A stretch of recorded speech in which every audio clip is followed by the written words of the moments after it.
Students, कैसे हो आप सभी लोग। एक बार हम आपके लिए फिर लेकर आए हैं इलेक्ट्रोस्टैटिक स्थिर वैद्युति की एक नई सीरीज, और जिसमें हम आज आपको पढ़ाने वाले हैं कूलॉम का नियम, कूलॉम्स लॉ।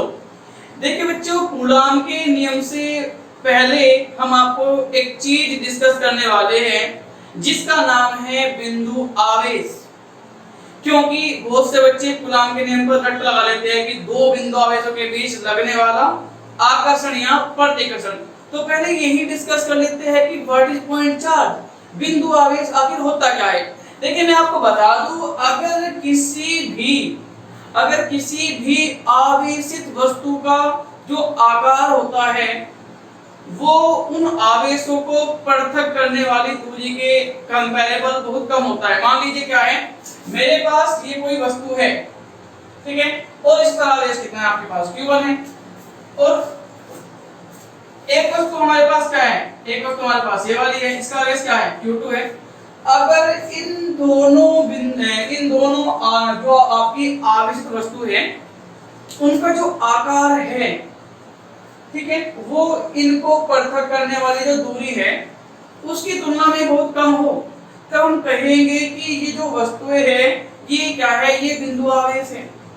सीधा मतलब क्या है कि अगर किसी भी वस्तु का आकार बहुत छोटा हो, ठीक है, तो वही क्या कहलाता है, बिंदु आवेश। चलिए डिस्कस कर लेते हैं अपना टॉपिक कूलॉम का नियम। देखिए स्टूडेंट्स, जब कोई चीज नई नई आती है ना तो सब सोचते हैं कि इसमें हम भी कुछ नया करें, इसमें हम भी कुछ नया करें, हम भी कुछ नया करें। ऐसा ही दिमाग लगाया किसने, कूलॉम ने।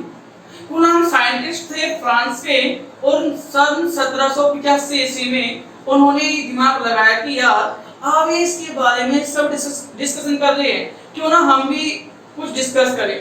तो तब तक का आपको ये मालूम था कि दो बिंदु आवेशों के बीच बल लगता है, और साथ ही साथ ये भी मालूम था कि अगर दोनों आवेश सजातीय है, सजातीय का मतलब क्या होता है, या तो दोनों प्लस प्लस के हैं या फिर दोनों माइनस माइनस के, तब उनके बीच जो बल लगता है वो लगता है प्रतिकर्षण।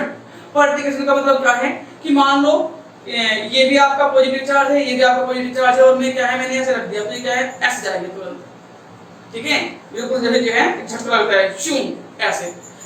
या फिर ये कह लीजिए ये भी माइनस का है, ये भी माइनस का है, तब भी क्या जाएगा, ये तुरंत ऐसे। इसको बोलते हैं प्रतिकर्षण। और आकर्षण क्या होता है, आकर्षण होता है, मान लीजिए ये पॉजिटिव है और ये नेगेटिव है, और ये इतनी दूरी पर रखे हुए हैं, तो ये सोच रहा है कि बस मेरे पास आ जा, आजा आजा आजा। ये तो आकर्षण में क्या होता है, दो चीजें पास आती है, प्रतिकर्षण में क्या होता है, दो चीजें दूर जाती है। चलिए ज्यादा टाइम वेस्ट ना करते हुए डिस्कस करते हैं कूलॉम्स का नियम। कूलॉम एक फ्रांस के साइंटिस्ट थे, और उन्होंने हमें ये बताया था कि मान लीजिए आपके पास दो बिंदु आवेश है, आपके पास दो बिंदु आवेश है, Q1 और Q2।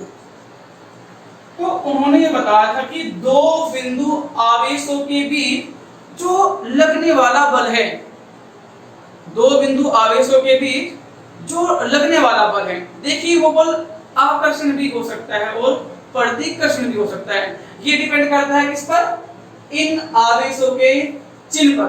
अगर दोनों ही आवेश प्लस प्लस के हैं, मतलब दोनों ही आवेश धनावेश है, तब वो बल होगा प्रतिकर्षण। और अगर दोनों में से क्या है, एक आवेश पॉजिटिव है, मतलब एक आवेश धनावेश है, दूसरा आवेश ऋणावेश है, तब यही बल होगा आकर्षण, ठीक है। तो कूलॉम ने दोनों के लिए बताया कि दो बिंदु आवेशों के बीच, आप एक नोटबुक में लिख लीजिए, दो बिंदु आवेशों के बीच लगने वाला आकर्षण या प्रतिकर्षण बल, आकर्षण या प्रतिकर्षण बल, मान लीजिए वो बल आपका F है। दोनों बिंदु आवेशों के परिमाणों के गुणनफल के अनुक्रमानुपाती होता है, मतलब F समानुपाती Q1 Q2। अब ये समानुपाती है, इसका चक्कर क्या होता है, देखिए प्रोपोर्शनल टू, अनुक्रमानुपाती और समानुपाती, ये तीनों वर्ड एक ही है। और इनका मतलब क्या होता है? सीधा सीधा मतलब ये होता है कि ये रूल ये कह रहा है कि जितना बड़ा इनका गुणनफल होगा उतना ही बल क्या होगा? ज्यादा होगा। मैं फिर बता रहा हूं, कूलॉम का नियम ये कहता है कि दो बिंदु आवेशों के बीच लगने वाला आकर्षण या प्रतिकर्षण बल, आकर्षण या प्रतिकर्षण बल दोनों बिंदु आवेशों के गुणनफल के क्या होता है? समानुपाती होता है। ये कह रहा है कि भाई जितने आवेश ज्यादा होगा उतने ही बल ज्यादा हो जाएगा। ठीक है, ये कह रहा है कि भाई अगर मान लीजिए ये आवेश पॉजिटिव है, ये भी आवेश पॉजिटिव है, अगर इन दोनों आवेशों की जो मात्रा है वो बहुत ज्यादा है तो ये क्या है? दूसरे को जोर से क्या करेंगे? प्रतिकर्षित करेंगे। अगर ये आवेश पॉजिटिव है या ये आवेश नेगेटिव है तो ये जोर से क्या होगा? एक दूसरे को क्या करेंगे? आकर्षित करेंगे। ठीक है, ये तो है फर्स्ट। अब सेकंड में क्या है? सेकंड में गुलाम ने ये भी बताया कि जो लगने वाला बल है वो इस पर भी निर्भर करता है कि वे दोनों आवेश कितनी दूरी पर एक दूसरे से रखे हुए हैं। ठीक है, तो F समानुपाती होता है 1/r² के। या आप ये भी कह सकते हो कि दो बिंदु आवेशों के बीच लगने वाला बल उनके बीच की दूरी के वर्ग के व्युत्क्रमानुपाती होता है। ये था कूलॉम का नियम। इक्वेशन फर्स्ट, इक्वेशन सेकंड, अगर हम इन दोनों इक्वेशंस को मर्ज करें तो एक रिजल्ट आएगा F समानुपाती Q1 Q2/r²। अगर आप इसकी सिंपल परिभाषा लिखना चाह रहे हो, मैं आपको बता दूं, तो आप लिख सकते हो कूलॉम के नियमानुसार दो बिंदु आवेशों के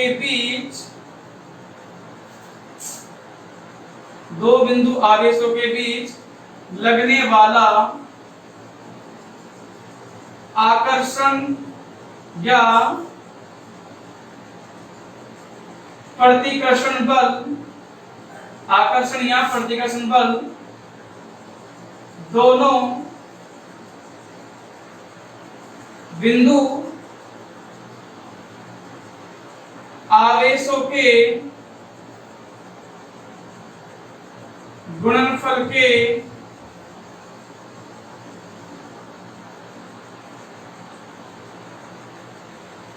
अनुक्रमानुपाती व दोनों आवेशों की बीच की दूरी के वर्ग के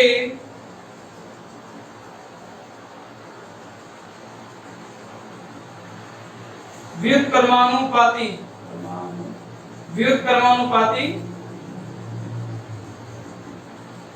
होता है। ये एक स्टेटमेंट है कूलॉम के नियम का। ठीक है, जिसको नोट करना है वो नोट कर सकता है। ठीक है, अब स्टूडेंट्स, अब आप सब जानते हो जब भी हम ये समानुपाती का चिन्ह हटाते हैं तब हमारा एक कांस्टेंट आता है, एक नियतांक आता है, और वो नियतांक हम ले रहे हैं यहाँ पर k, स्मॉल k, ये आएगा Q1 Q2/r²। तो कूलॉम ने क्या काम किया? प्रयोगों द्वारा इस k का मान ज्ञात किया और उन्होंने प्रयोग करके देखा कि जो इस k का मान आता है वो आता है 9 × 10⁹, 9 × 10⁹। वही बात कर लेते हैं इसके मात्रक की। तो उसका मात्रक कितना आएगा? इसका मात्रक आएगा, अगर मैं यहाँ से मात्रक निकाल दूं तो r² जाएगा इसकी गुणा में, यह जाएगा न्यूटन इनटू मीटर स्क्वायर बटे कूलॉम स्क्वायर। ठीक है, ये इसका मात्रक था। तो सिंपली हम लिख सकते हैं कूलॉम के नियम को ऐसे भी, कैसे भी कि 1/4 9 × 10⁹ Q1 Q2/r²। ये था MKS सिस्टम में। फिर पता लगा कि एक राशि होती है 1/4 पाई एप्सिलॉन नॉट और उसका मान भी 9 गुना 10⁹9 ही होता है। तो कूलाम ने क्या किया, फाइनल रिजल्ट में जो लिखा वो लिखा कि भाई दो बिंदु आवेशों के बीच जो बल लगेगा वो होगा 1/4 pi epsilon not Q1 Q2 upon R square. बल का मात्रक क्या होता है, न्यूटन होता है। ओके, अब ये एप्सिलॉन नॉट किस श्रेणी का नाम है, ये कहां से आया और ये क्या होता है? देखिए स्टूडेंट्स, इसको बोला जाता है निर्वात की वैद्युतशीलता। मतलब ये वो माध्यम होता है जो ये बताता है कि इस जगह पर इलेक्ट्रिक फील्ड कितना शील है, मतलब वैद्युत क्षेत्र कितना अच्छा एक दूसरे से फ्लो हो सकता है। ठीक है, उसको बोला जाता है क्या, वैद्युतशीलता। सबसे ज्यादा जो वैद्युतशीलता होती है वो होती है निर्वात या फिर वायु की।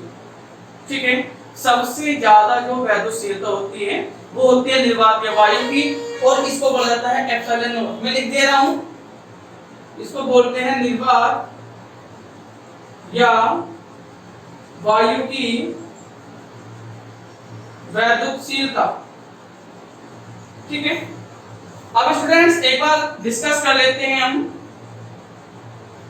कि अगर हमारे पास ये दो बिंदु आवेश किसी ऐसे माध्यम में रखे हो या किसी ऐसे परावैद्युत माध्यम में रखे हो। देखिए परावैद्युत क्या होता है, हम आपको चलो ये बता दे रहे हैं। परावैद्युत क्या होता है, परावैद्युत एक अचालक पदार्थ होता है जिसमें क्या है, धारा का प्रवाह नहीं हो सकता, जैसे कांच, मोम, कागज, अभ्रक इत्यादि इत्यादि। ठीक है, अगर किसी माध्यम का जो परावैद्युतांक है वो K हो, तब कूलाम के नियम को हम ऐसे लिख सकते हैं 1/4 pi epsilon not K Q1 Q2 upon R square. तो देखिए स्टूडेंट्स, ये जो K है ये डिवाइड में आया हुआ है। इसका मतलब क्या है, इसका मतलब ये है कि सबसे ज्यादा जो बल होता है वो होता है निर्वात या वायु के लिए। और अगर आप उन आवेशों के बीच कोई परावैद्युत पदार्थ भरते हो तब डेफिनेट सी बात है, सिंपल सी बात है, वो बल क्या होगा, कम होगा ही होगा। ठीक है, तो ये तो था कूलाम के नियम का सिंपल रूप। इससे नेक्स्ट वीडियो में हम आपको बताएंगे कि कूलाम के नियम का जो सदिश रूप होता है वो क्या होता है। ठीक है, और जो ये एप्सिलॉन नॉट है इसका मात्रक, विमीय सूत्र क्या होता है। तब तक के लिए बने रहिए हमारे चैनल के साथ।